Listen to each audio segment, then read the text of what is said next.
Hey guys, welcome to another episode of the Food Origins Podcast. This episode is sponsored by Firecracker Farm, and if you're watching, you guys will be able to see it. They are a company out of Florida that infuse hot peppers into sea salt. Really awesome stuff. I've been using it for over a year now. They come in these awesome push grinders. This is a special buddy batch called Snake Eater. It's infused with Tennessee bourbon and bitters. Really cool stuff. I love using this on eggs in the morning, steak as a finisher. Really good stuff. Some of my two favorites also is Pineapple Express and Apocalypto. And 10% of the proceeds go to Op 300 and Pipe Hitter Foundation. Get that in there for you guys. And I have a discount code 10% off Food Origins Pod C at firecracker.farm. Appreciate you guys.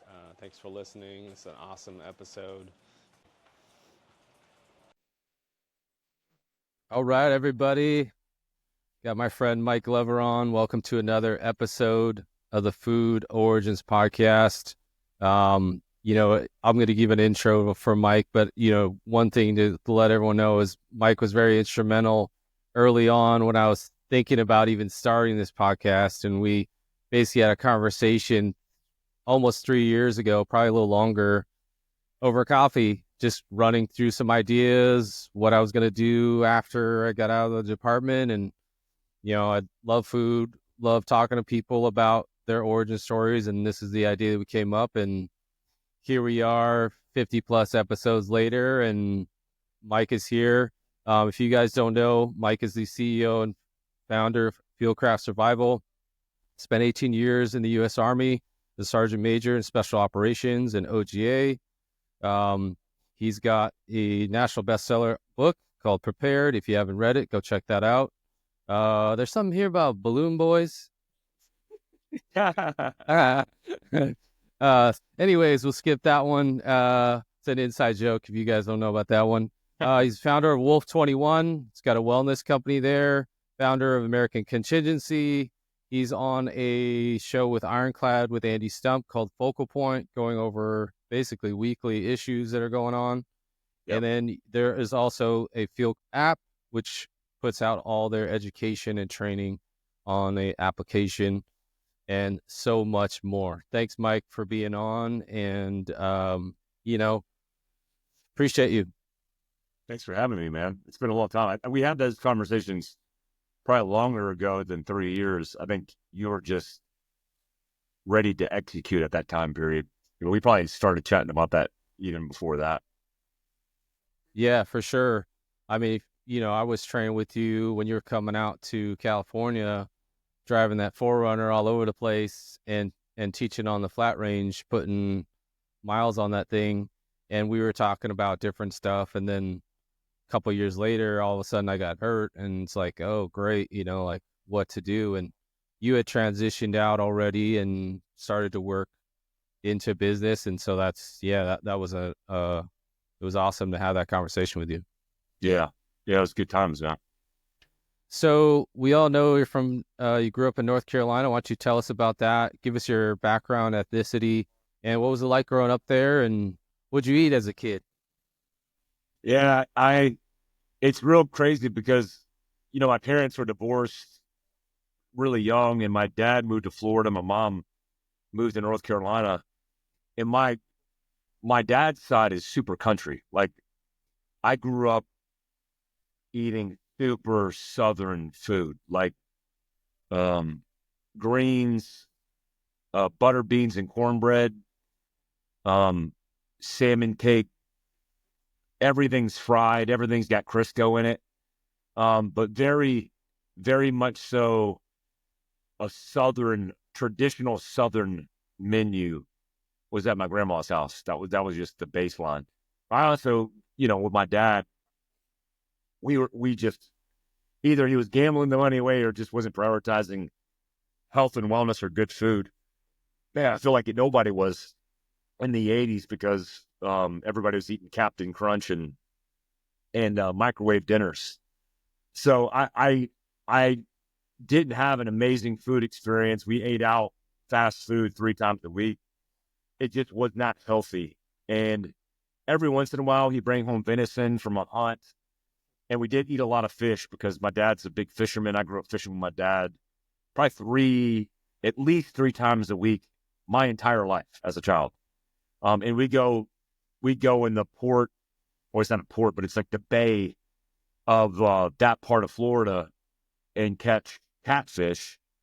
And that would be our weekend's chow. I mean, we'd eat catfish all week.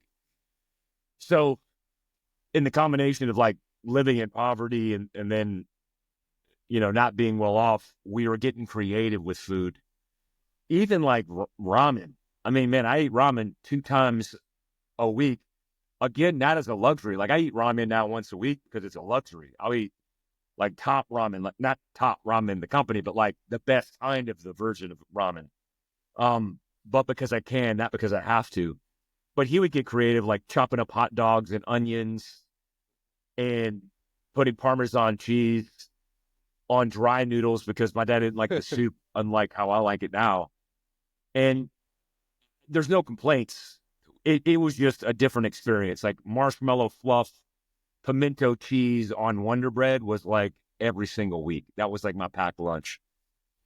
In contrast to that, growing up with my mom in North Carolina, my mom and her 5 sisters at the time, we grew up in a traditional Korean home and we ate Korean food all the time. And that was awesome because I love Korean food.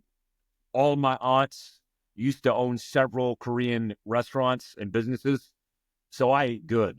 And that was like a differentiation between my mom's and my dad's, is like, I always felt like I was a glutton. Like I had it made, like I was rich living with my mom because we ate so good. Kimchi fried rice, tubu jjigae, like all the soups, all the fishes. It was an amazing food experience. And then what's interesting is after my mom remarried, she had 3 husbands total. She's on a 3rd. But my dad, after they didn't work out, she married a guy from Germany. And I lived in Germany. We were stationed in Germany for 4 years. And I don't remember much because I was so young. But my stepdad, Alex, was German. He was a German citizen. Like he had to get his citizenship. So he spoke German. He ate German food. And I grew up on a very interesting palette of, the Korean food, the Western American horrible diet that's in the pyramid. And then this amazing German experience, which was like traditional schnitzel and liverwurst and that real dense German rye bread, like all of these amazing things with a lot of fermented food as well that went with it. But man, it was just in reflection, it was an interesting experience. And at the time, growing up, when I lived with my mom in North Carolina, I was getting into sports and football and baseball, all these different things, martial arts. And so I needed the calories, and it didn't really matter, but I was getting it because I was tearing that food up, man. So splitting the difference between Florida and North Carolina, had a really unique cultural food experience, being half Korean and half white on my dad's side. Yeah, I mean that's awesome because it gives you. We have, we grew up in a similar area. We're almost the same age. I'm half Japanese, half Caucasian, so we have that same mix of having to deal with which side likes what. My dad was like meat and potatoes.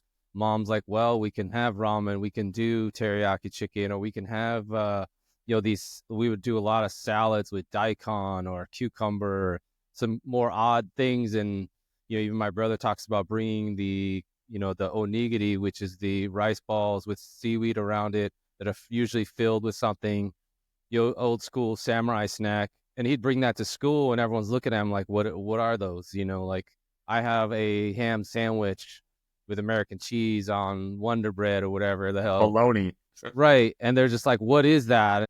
It was, it was a strange thing. But then that exposure, like, later we're like, that's our heritage, that's where we're from. And so, like, I know you like Korean barbecue is like, I've come to love it so much. My favorite. And a lot of people do. So were there things you didn't like? Everyone talks about what they liked and the easy stuff, but is there stuff that you're like, oh, it's terrible, you know, I never want to eat that ever again? And then sometimes it changes, right? Oh, that's an interesting question. It's funny because it just happened yesterday. I grew up and I hated vegetables. I still don't like vegetables. Like I just don't. And it's weird. I think it's the Asian in us or in me because we typically don't eat a lot of fresh vegetables. They're typically fermented. They're preserved, right? Because those long winters in Korea, Japan, like you had to have that preservation. And so it includes salt and brine of some kind. And it just, vegetables for me, I had an aversion to it. I remember like eating broccoli and then saying I had to go to the bathroom and then spitting it in the toilet because I hated it so much. And last night I had Brussels sprouts and they were cut in half and they were amazing. And when I was a kid, I hated them. Yeah. But my dad used to get Brussels sprouts that were frozen and they came in like these, they're basically balls of ice. They would get thawed out and they would be basically saturated with water. And he would like boil them and then just, throw them up in a pile and you bite into it and just get this surge of water that would pour out of it full of the juice. And it was just disgusting, man. I hated it. And so growing up, I mean, now I'm an adult. I could do what I want. And I just don't like vegetables, man. I grew up and they used to mess with my guts and I just had problems with them. Now, I mean, in the fridge right in front of me, I have a big jar of kimchi. I just do fermented vegetables. What's interesting is my son enjoys broccoli and he likes it, but I don't force my kids to eat vegetables because I think, via the diet that I'm used to growing up with, but also might be like genetically tied to what suits me, my microbiome. My kids love seaweed, rice, and meat. And so, I give them a multivitamin, but I'm not into like force feeding them to the things that I didn't like. And outside of that, man, I ate everything. Like I was very diversified as a palate, and everything that I can get my hands on, I would eat. Like brats. The German food was a unique one, like liverwurst. Grosses people out, but for me, man, my stepdad used to put like on a piece of real dark rye. I assume it's rye, but it was like a dark bread, pumpernickel or something. He would lay down like a cheese spread, and then he would lay down liverwurst on top of it and cut it really evenly, and then have that with like a little side of pickles. And dude, that was like the best meal in the world. But anybody who you told in school would think you're weird for eating something like that. But that was like every day for me. And so I enjoy food. And honestly, I really don't have aversions to anything. I'll eat anything. I'm not really picky. Yeah. And then, did that carry you through? Like, I mean, being exposed, I think helps figure out what you like, what you don't like. Once, all that exposure. And then you went into the military early on and then you're eating military food. How did that I was going to ask you about MREs and best and worst MREs. I know those aren't the greatest, but it's because you're eating on the go and you just need calories. What was that like going from all this, great food exposure and then it's pretty much just bland, calories basically? Yeah, my first experience at 17 when I was stationed in Virginia, we had a decent chow hall. It was known for being a really good chow hall because it was in a area where we had a lot of general officers, a lot of high-ranking officials. So they would typically put on a good spread, but it was still military chow. I mean, most of it was highly processed. It wasn't fresh.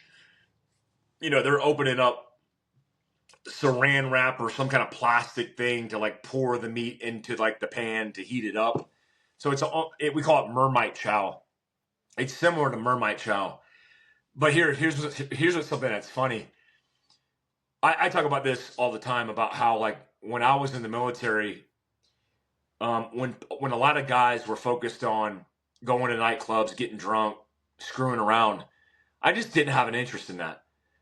But what was unique was my experience of like me spoiling myself or me getting away or me balancing my plate, you know, working really hard in the military and then getting the opportunity during a break, not boozing, not chasing women, not doing all this silly stuff.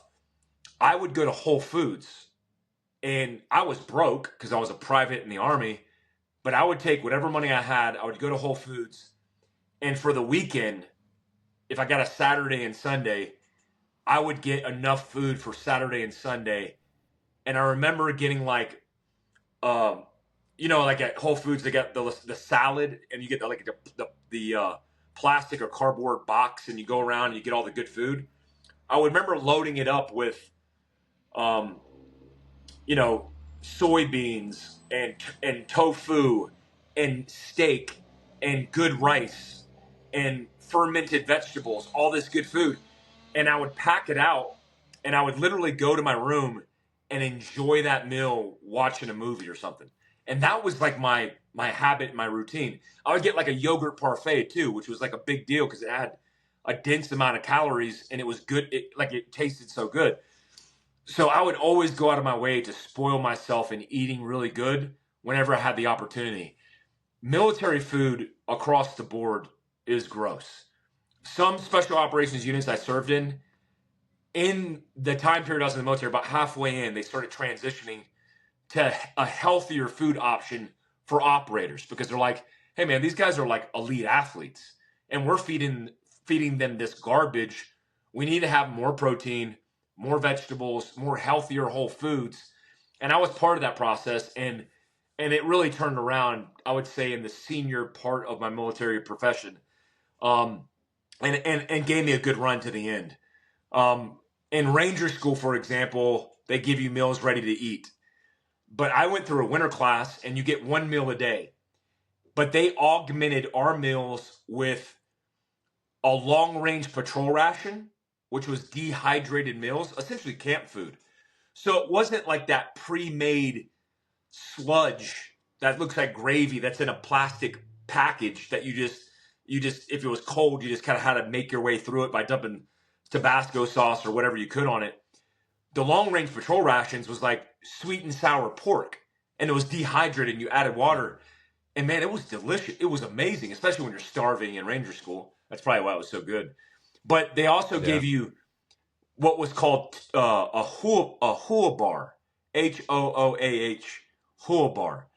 And they gave you 2 of those to augment your calories.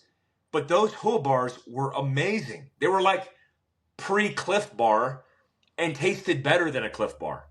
So when I went through training, I was spoiled like that. But I was also the guy in a lot of training courses because I grew up camping. I grew up like I knew how to live out of my backpack, right? That turned into a rucksack. Where you have kids that would like sit down and they would just crush an MRE with whatever was cold just to get the calories in. I had a plan to like eat a good meal because I understood the importance of nutrition, but also the importance of like morale. Like it could increase your motivation and your morale by taking the time to prepare a good meal, even if it's an MRE, the right way, where like you would combine things like crackers and cheese into ravioli. And that would, the cracked up crackers with the cheese, with the salt and pepper, with the Tabasco, heated up, taking that extra time would make it the most epic meal in the world. And everybody would be like, dude, you're really uppity, or look at you doing all this stuff. And then I'd be like, but you're secretly jealous, right? Because like I'm eating this amazing meal, and I would be like, taste it. And they taste it like, oh my God, this is amazing. But I knew like there was an art form in meals ready to eat, and like this temporary food that could be more permanent if we just took the time. Yeah, I think like just a little bit of time. Like I've had camp meals where we just did warm spaghetti with Spam. We'll add the added addition to the Spam was The like fat, that was the meat. yeah. We didn't have any ground beef or anything. We just had that, and it was like great. Yeah. Like this was before all the Mountain House meals and peak stuff. we were just like putting stuff in a pot and good to go. Yeah. And then, is it true the Air Force has the best food? Yeah, for sure, man. The chow halls are not created equal, man. The Air Force invest a lot of money in taking care of their guys. I ate at every chow hall, Marines, Navy, and for sure, well, there's two. One, Coronado.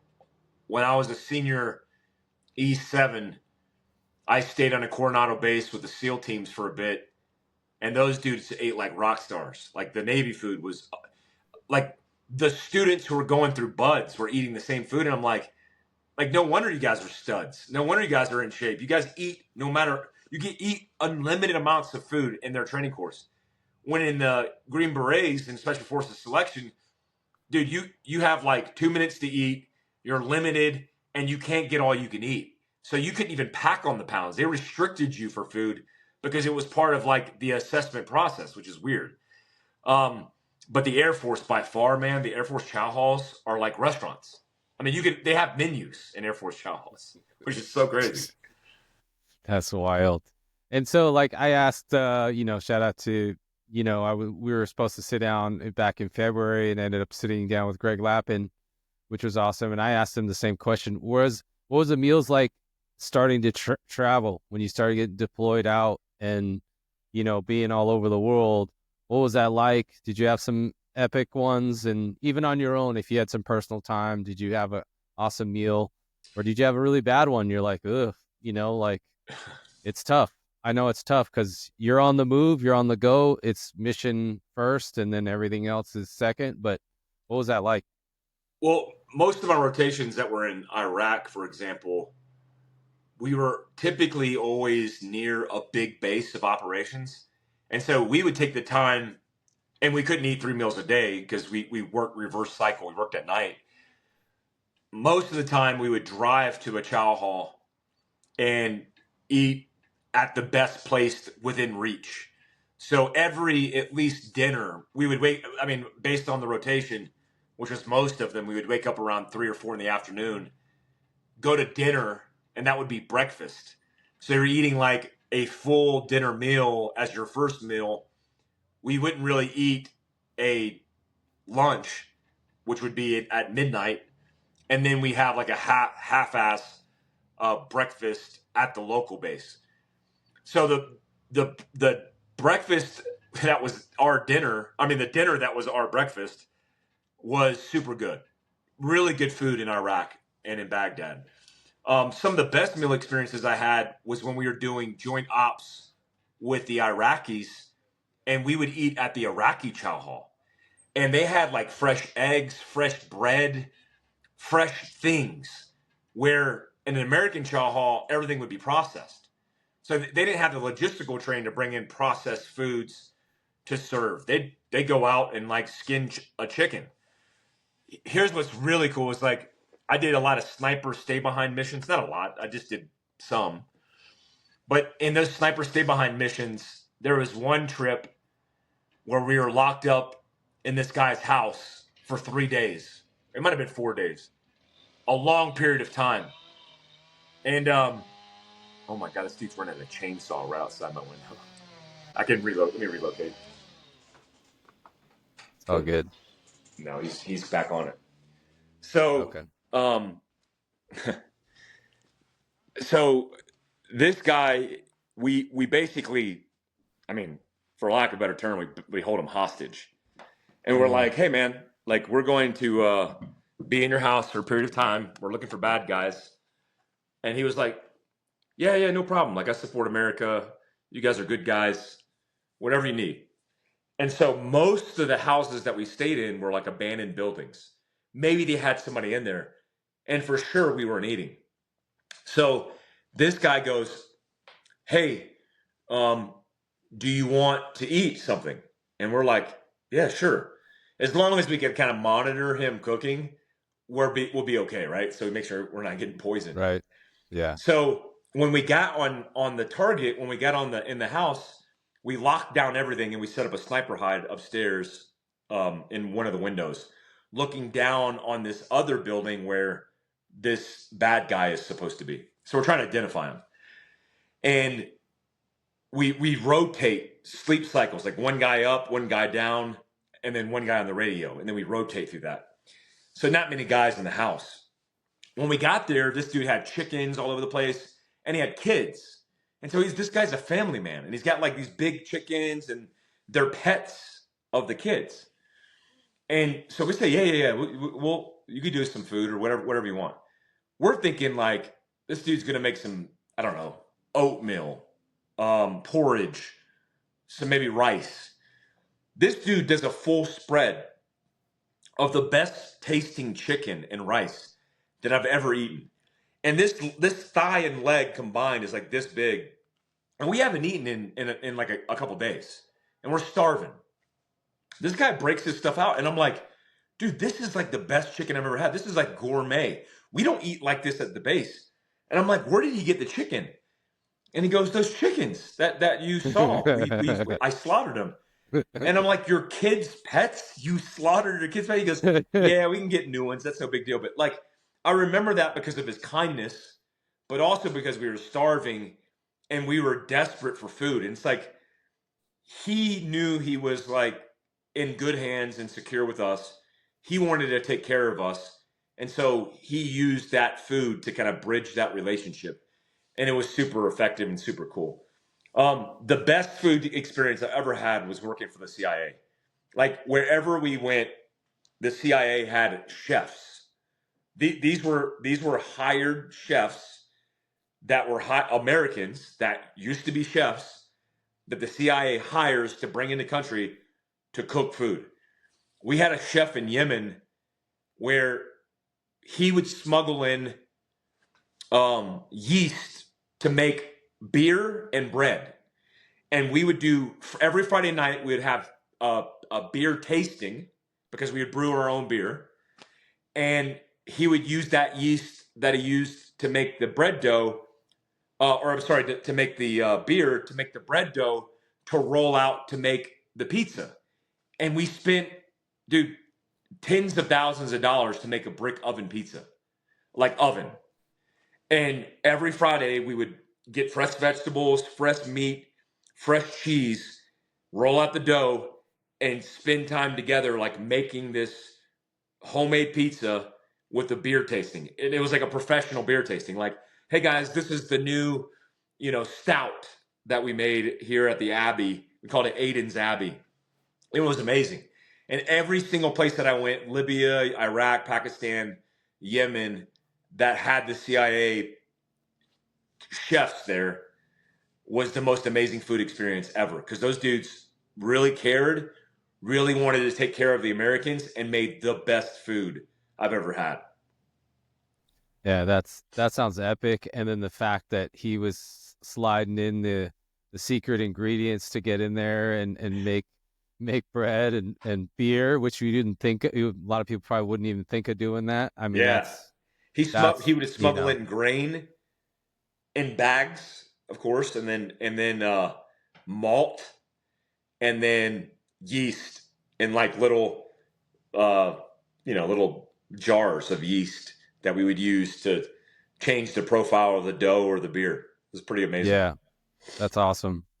This kind of goes right into probably overlanding or just being out and about. Makeshift meals, having to come up with something where you're like, dude, we forgot the stove, we forgot the fuel, we forgot, this that was going to make everything taste great. Makeshift meal. What's the, kind of craziest makeshift meal that you're like, dude, we got to like, I don't know, put two rocks together and putting something on the table. What's something you've had to do? Man, I've had to do it a lot, but most of it was tied into like a long range patrol where we were outside the wire, outside the base for days or weeks at a time. What we would typically do once we established that it would work, we would buy food off the local economy. And so one time we went to Barakout. It's called BK. It's a very dangerous place in Afghanistan at the time. And we were all up on security. Like none of us were resting. Like we had to have all the guns and everybody's eyes and ears available because it was super sketchy there. And I remember we went to this place at night and we didn't have any food. Like we had our MREs, but we were running low. We were waiting on a resupply, which in that part of the country in Afghanistan was the only place that you had to really get resupplied by an airplane. You couldn't even get a helicopter resupply because it was so far away, and the helicopters would have to get refueled to get to us. So it was really rudimentary. It was where all this the lone survivor stuff happened in Konar province, and we went into this area and we were starving, and we asked one of the interpreters, "Hey, does this place that we were in, we were asking questions, searching through things. Does he know anywhere where we can get food?" And the guy who owned the establishment, which was just like a janky building, man, it was just a room. It turned out that room was it was a hotel. And I was like, this is a hotel. It was just it was like a mud wall and shack. And he said, yeah, it's a hotel. If you want, I'll have my family, my wife, prepare a meal for you. And it will cost you whatever this much, which is pennies. I mean, like pennies. And so we're like, yeah, we're down. So he tells his family, and they go out into a pen and drag in a goat and slaughter the goat on the spot. Like we hear the goat getting slaughtered, and I'm like, oh, they're literally pulling in the food. And they made us a goat stew. I actually have a picture from that time period where I'm sitting down with my interpreter, and we had just got done eating that meal. And my face is red because we've been out in the sun, and it's been pretty brutal as an operation. But my face is all red, but I'm smiling, and my cheeks are like shutting my eyes. Like you can't see my eyes. And I'm so fat and happy, man, because it was the best stew to this day. It's probably one of the best meals I've ever had. And I can't really contextualize the flavor. I just remember it was dark. It was cold. We were behind enemy lines. We were starving. And whatever was in that soup satisfied all of those problems. And it didn't I felt like I was at home at my grandma's house. I didn't feel like I was at war anymore.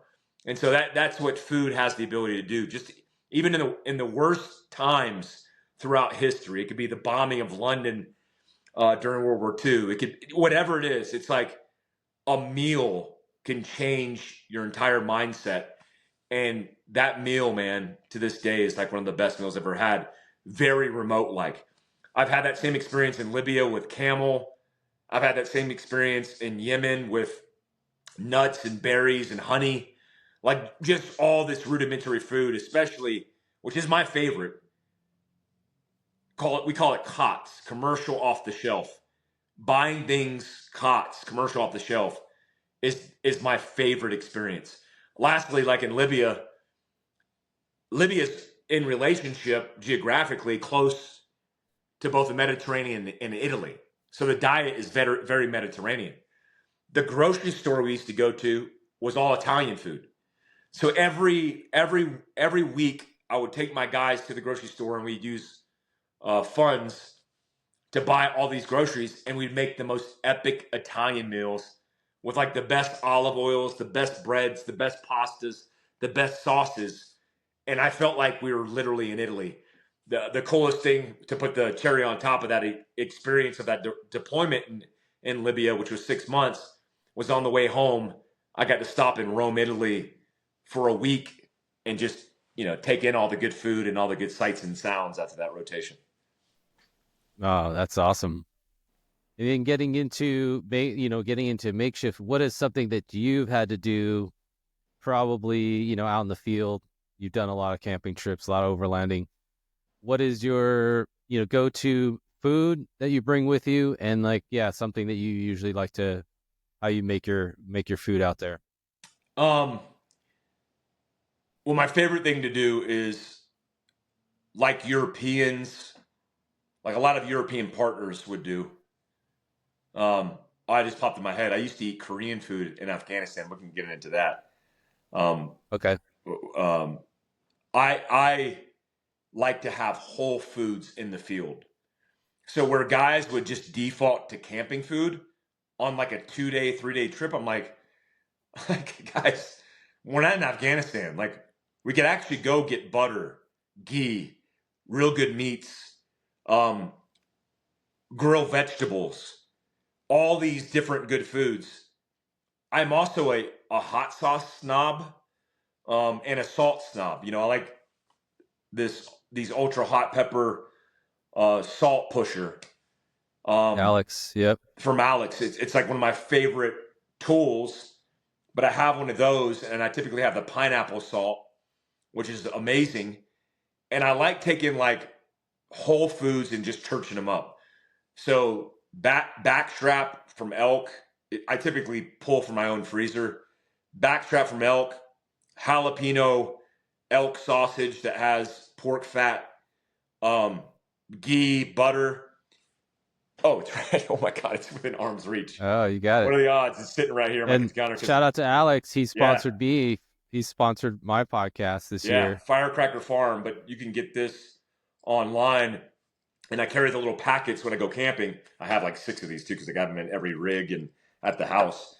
But what I like to do is I like to make whatever the whole food meal is, meat. And I typically get asparagus or bell peppers and chop them up and then grill them.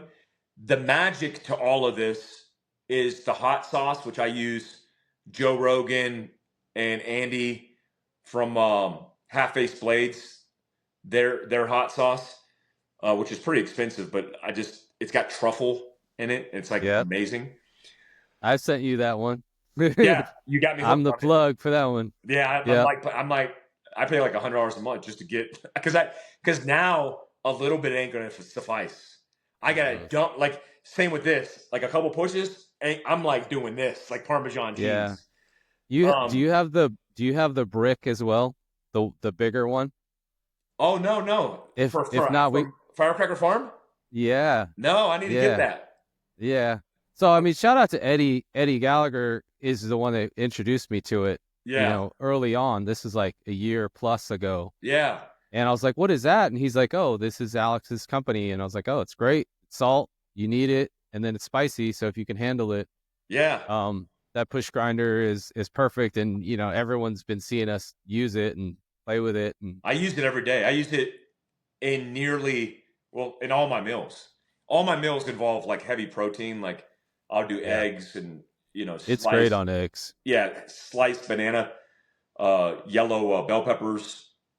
I do sometimes sliced jalapenos, avocado, high fats, high proteins, and lots of this. But the magic for all of that is to get I say traditional, but it's basically a cheap Korean propane grill. Like, again, if you're overlanding, the capacity you have is more than if you're camping off your back, right? If you just have a backpack or a ruck. So you have the space. So I have like a one single unit propane bottle fed, very Korean. It's the same thing that you'll get in a Korean barbecue place. That's instantaneous heat. And then I'll use a iron skillet with ghee or just whole butter, and then just cook my meats, put the salt on there, and then typically I'll either have wine or beer. I don't do hard liquors anymore, but I do like wine or beer as a pairing tethered to that meal. And that's a default to mine, man. I will always, like, I like taking, I don't know what it is. Like, I experienced maybe overseas, might have seen it in movies, but like the idea of like, while everybody's like pouring water into a bag, the idea of like unraveling like foil and opening up like a baguette of fresh bread and then like spreading, you know, good cheese on that bread while everybody's scarfing down these camp meals that don't make you poop for 3 days. Like, I'm not into that life anymore. So I'm pretty spoiled. I'll also pack fresh fruits and like pineapple. I got a few pineapples. I'll take a whole pineapple camping with me. And when I'm with my kids, we'll break it out for breakfast, and I'll split that pineapple to get their blood sugar up. one of the things that happens in camping and overlanding is you typically don't drink enough water, so you get dehydrated. So it's super good for you to keep those electrolytes in you, which is why I recommend adding a salt supplement. I never added salt to anything growing up, and I really didn't like salt.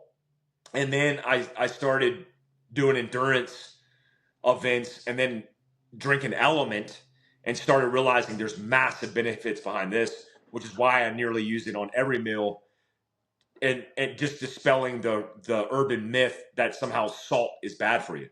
Sure, salt with a high fatty diet, processed food, monosaturated, and you don't work out, for sure.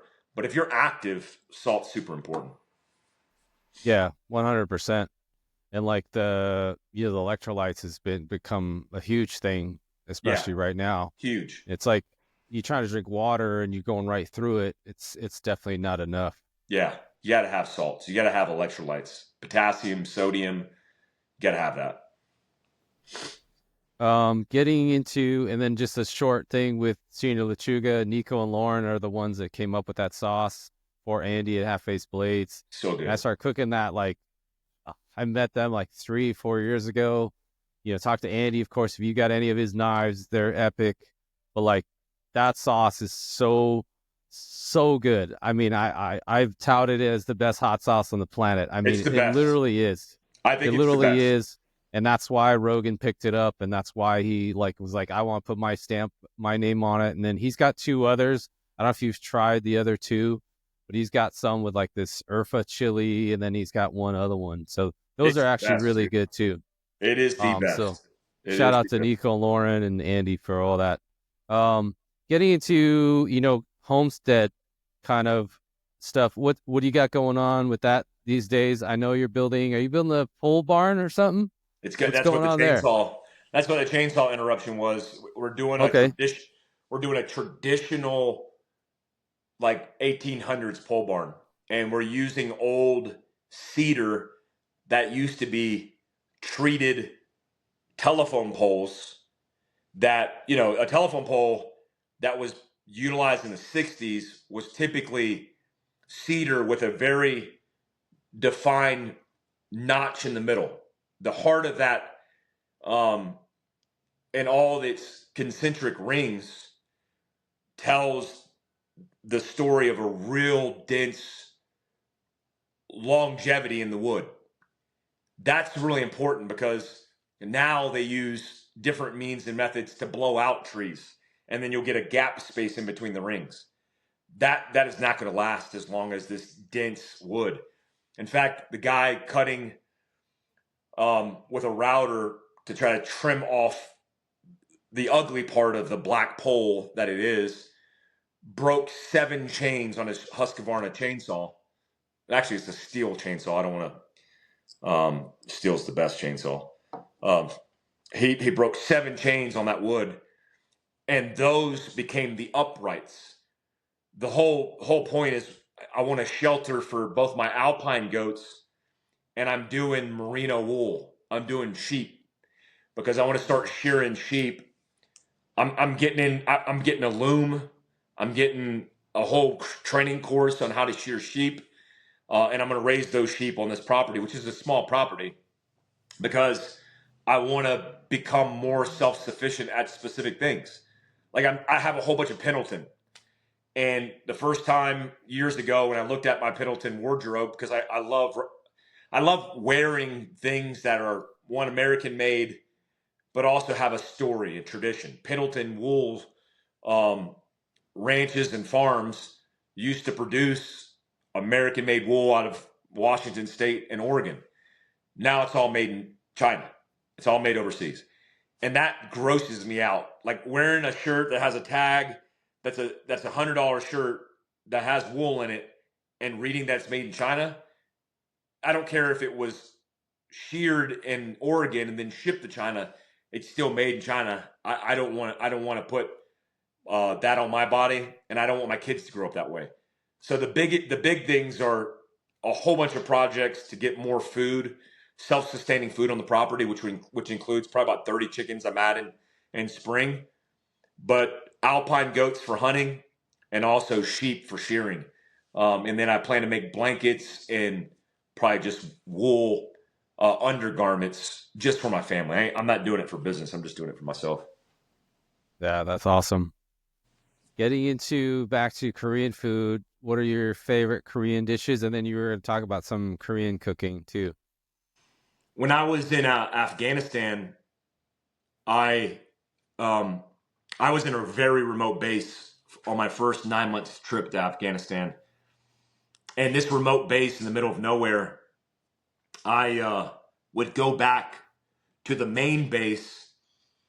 And on that main base, I would draw money, operation funds for doing projects on the base and also paying my Afghan commandos.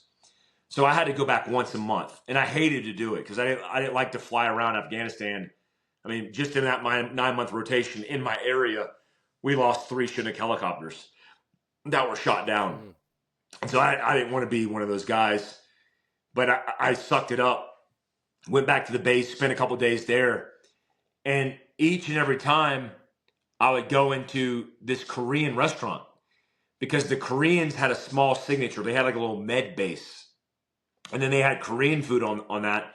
And I had a big red beard and looked like my hair was long and had a red beard. I just looked like a Mongolian, just came out of the mountains of Afghanistan. And people were always inquisitive because I would always wear civilians. And they'd be like, who are you? Like, what's your story? And when they found out I was Korean, when the Koreans found out I was half Korean, they started taking care of me. So not only would they feed me when I went there for free, they would give me loads of food that I would take back to the fire base where we could all eat Korean food together. And it was a real huge morale boost because in my remote base in Afghanistan, our meals were garbage. We were eating mostly Mermite processed food. And to augment it, every once in a while, we call it foot bread, just bread, and some kind of butter or something that we get from Pakistan. But it was really hard living. My favorite Korean food are all the fish meals. There's different variations of it, but any of the fish meals and how they cook the fish, most of it is what's that real skinny fish? That's chopped. Mackerel. Mackerel. Most of my favorite meals are with mackerel, with the potato and all the stuff. Traditionally, jjajangmyeon with bap, which is rice, and tubu jjigae, not kimchi jjigae, but tubu jjigae is my favorite. They'll use, instead of red bean paste, they'll use brown bean paste, and that's my favorite, man. Like, or anything with tofu in it, I'm a big fan of. My favorite all-time meal that my grandma used to make for me, who was, by the way, the cook for all my Korean restaurants that my mom ran and my aunt ran, is cold tofu. But it's like the silted, like really fine, we call it tubu, where it's like cut, and then you put green onions and a little bit of garment and soy sauce and sesame seed oil. That dipped in there, my favorite all-time food. Like, my grandma would always make a brick of that for me, and I would destroy that whole thing. Oh, that's awesome. I love it. I'm making myself hungry.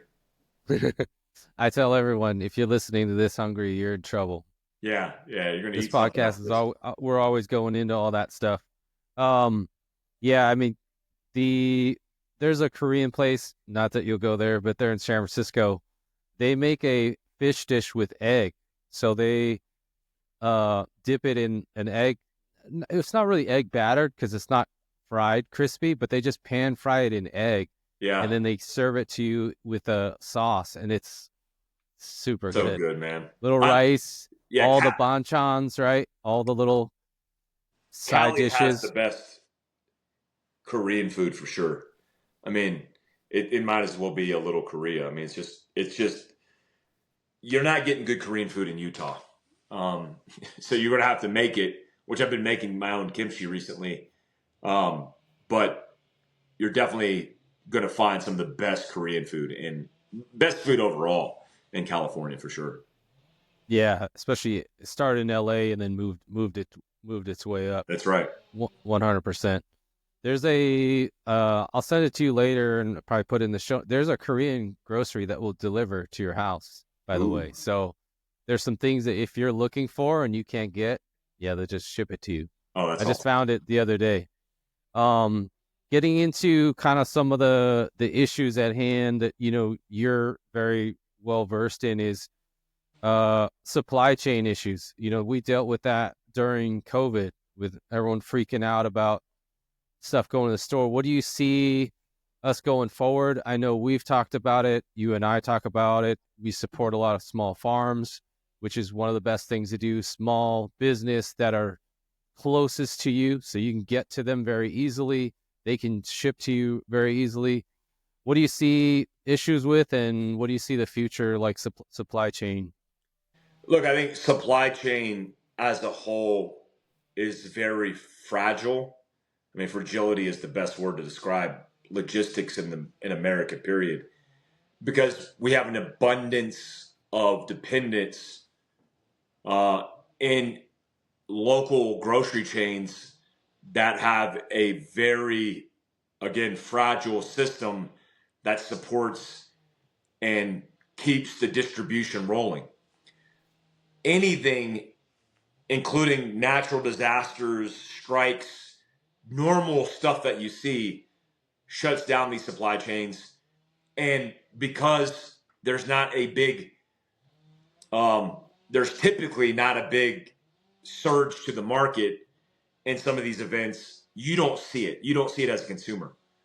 I grew up in Florida and North Carolina on the eastern seaboard, where every hurricane, you go out to the store and they don't have water, they don't have bread, they don't have paper towels, toilet paper, lumber, all across every single venue. Home Depot, Lowe's is all gone. And you're like, why does this always happen? Well, it always happens because the psychology, when people knee jerk, despite them probably not needing it, they'll go out and buy it. It happened during COVID. It happened. It happens every hurricane. The problem you have is like the system only allows for a few variables. A few errors in the variability is what it can get away with. What happens when things compound itself? We've seen what that looks like. We've seen it with strikes, logistical problems, even under Trump, where we had off San Francisco Bay in LA and Oakland, we had shipping containers sitting out there for months, including FieldCraft Survival stuff that I had to wait months for. Imagine that with a conflict with China, Iran, Russia, anybody that's a superpower, where you might get strikes, you might get a restriction on imports and exports. That is a huge problem logistically. We are more dependent now on foreign countries supporting our food supply chain, for example, than we've ever been in human history. So my thing is, that doesn't mean you have to like completely self-sustain yourself. It just means take a portion of your, take protein, for example. Take a portion of your protein and source it and sustain it with things that you've done yourself. Fishing, hunting, bird and fowl. Do that yourself, because even if you're taking a small percentage of the chunk of your protein away from grocery stores, you could sustain that likely in the event something happening with that food supply chain. Most grocery stores, including Walmart, only have a couple weeks supply. Imagine a strike in combination with a catastrophe, in combination with a foreign adversary issue or conflict. You're looking at a potential situation where you don't get any food delivered to your house. And if you don't have a stockpile of it, then you're going to be in a world of hurt. And so people get desperate during those times. Just pay attention and just be cognizant of that. And then what I tell people is supply as much food, hygiene products, antibiotics, etc., that you have the capacity for. There is no wrong or right answer.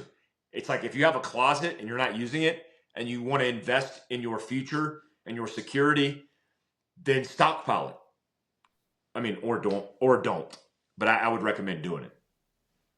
Yeah, and that goes right into, if you listen to Mike talk about all his pillars of preparedness, that goes right into all of that.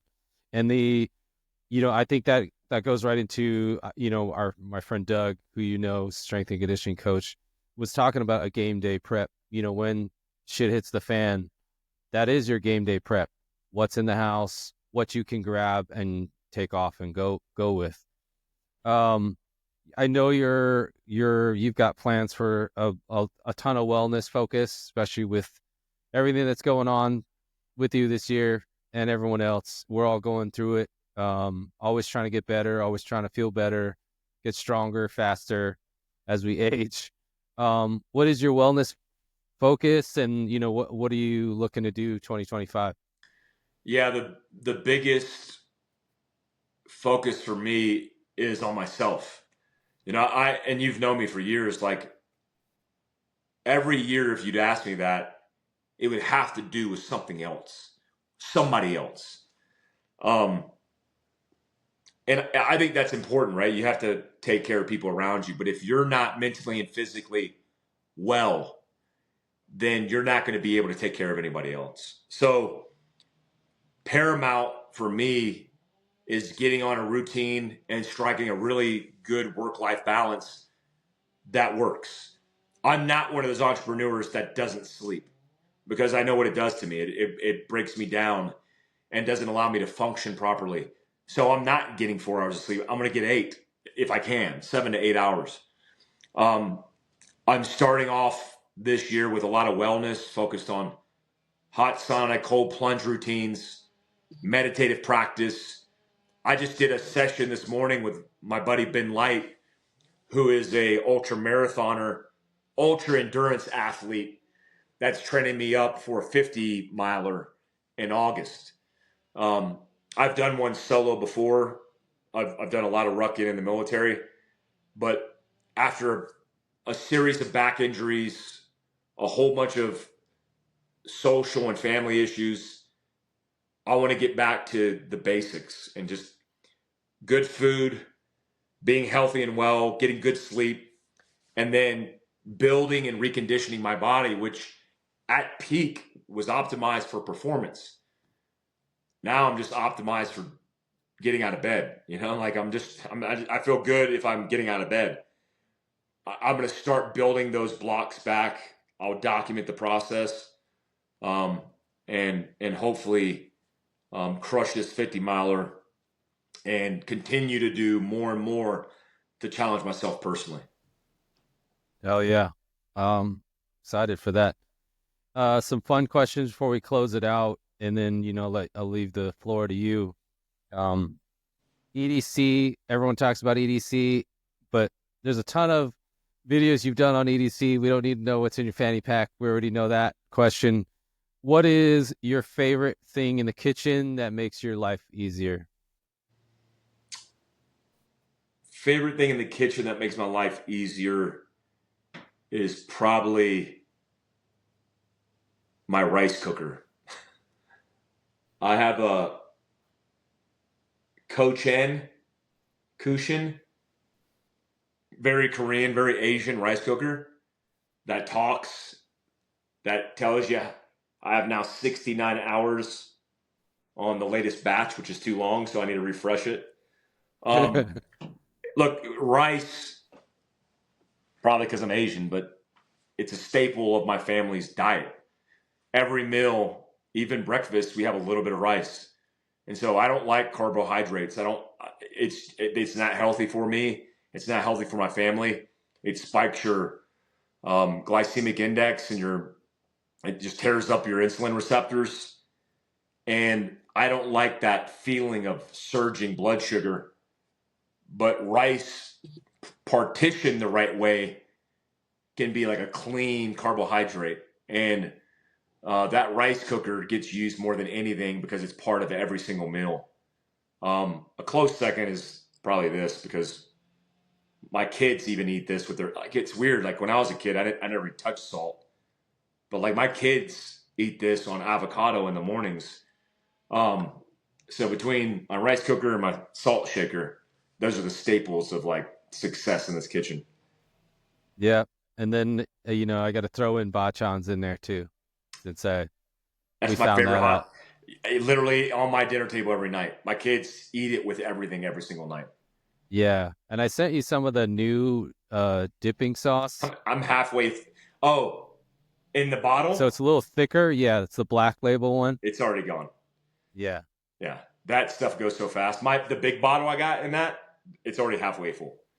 It's Yeah. like, yeah, it's gone. Yeah. Shout out to Justin. He's Awesome. crushing it. Amazing. I appreciative of your time. We just hit about an hour. Thank you for all your support. Thanks for being here. And any advice you want to give to anyone, any promos you got, upcoming projects, the floor is yours.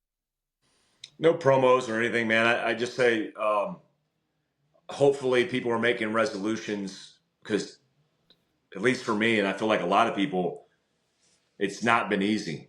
I think we came out of a post-COVID era where a lot of the things that we got away with in just living our best lives economically have been turned upside down. So everybody's facing problems and people are dealing with a lot. And I would say in 2025, if you focus on your individual health and wellness and prioritize taking care of yourself, then certainly you'll thrive as an individual. But then maybe even for the first time, you might be able to take care of people around you. So I would just say, like, the best advice I could give is give that a shot and be willing to put yourself first so you can take care of other people. But taking care of yourself first and foremost is one of the most important things you could do. All right. We're out. Thanks everybody for listening.